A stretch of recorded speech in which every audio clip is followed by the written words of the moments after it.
today's video, I'm going to talk about my new laptop. It's the MacBook Pro M1.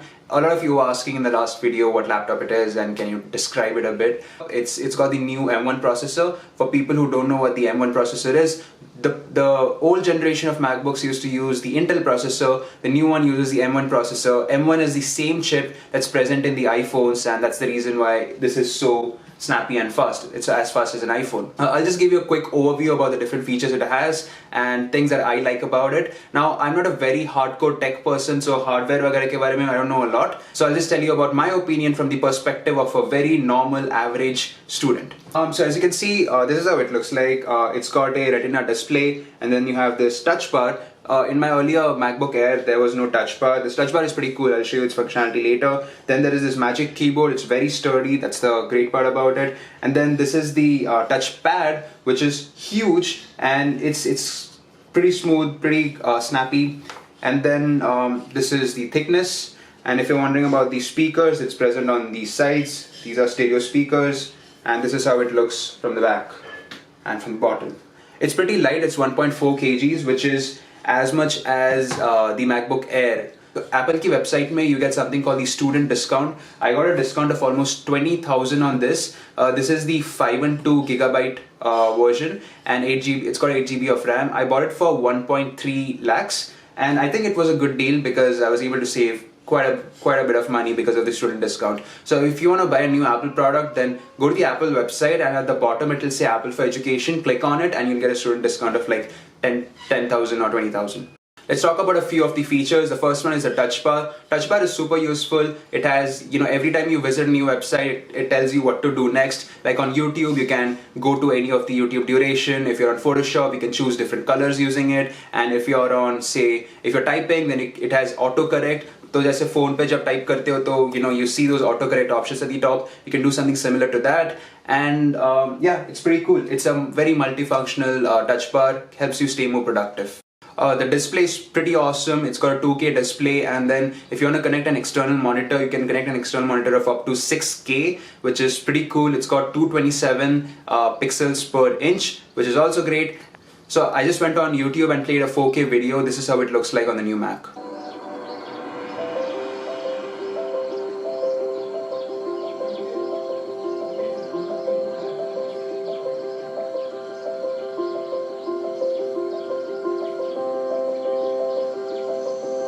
And trust me, the colors are very vibrant, so it's much better than the older generation of Macs. Whenever you watch videos, you can actually feel the color, and it's got really great brightness and contrast. As far as the chip is concerned, it's got an 8-core GPU and a 16-core neural engine. And as far as like running softwares is concerned, if you run things like Photoshop or even Chrome, it runs a bit faster than the older generations because it's very optimized for this particular chip. A lot of softwares are being built for this. For example, जब मैं iMovie use करता हूँ, iMovie is way faster on this compared to my older Mac. And even Chrome has been built for the M1 chip. Even Photoshop is working. Adobe's entire suite is working on making their products for the M1 chip, and that's why it's very optimized and it's super fast. As far as battery life is concerned, battery life was one of the major reasons why I shifted to this new Mac. It's got 17 hours of wireless web browsing. What that means is you can connect to Wi-Fi and do browsing for 17 hours straight. 17 hours, उतना तो मैं जागा भी नहीं रहता हूँ. I just go to sleep after 17 hours for sure.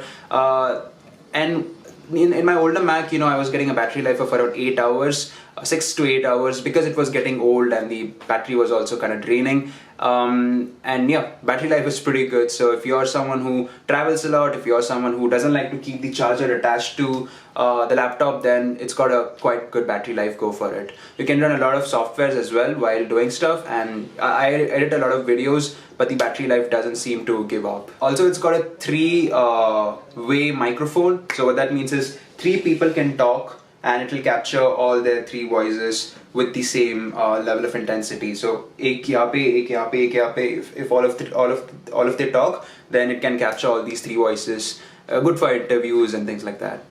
Here's a quick video about how the audio looks like. It's got these stereo speakers on right and left, and it's pretty powerful. Here's how some music sounds on the new MacBook Pro.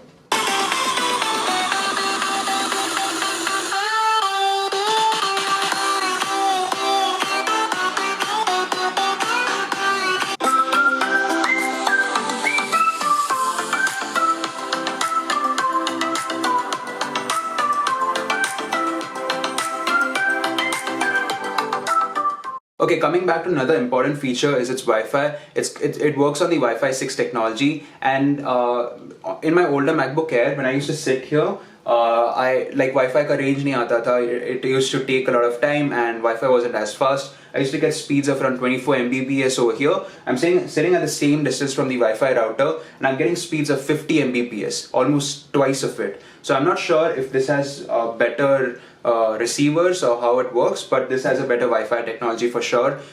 It captures the Wi-Fi signals pretty fast. Or also there's something called like Wi-Fi signal is transmitted in two bandwidths, right? One is the 2.4 gigahertz bandwidth, the other one is 5 gigahertz bandwidth. My older one would not capture the 5G bandwidth, but this does capture the 5G bandwidth, thus making it pretty fast and future ready. As far as storage is concerned, I got the 512 gigabyte version because I store a lot of files and I don't like attaching external hard disks every time I make a new video or do anything. The old one had 128 gigabytes of storage, and it's very less. So I mean, I don't even think they make the 128 gigabyte version anymore in Macs. So go for 256 or go for 512. I would always recommend go for 512 if you're into photo editing or video editing or things like that. And unlike Windows machines, you cannot attach SSDs over here, so you cannot buy SSDs and insert them into your MacBook Pro. You'll have to buy external SSDs like this.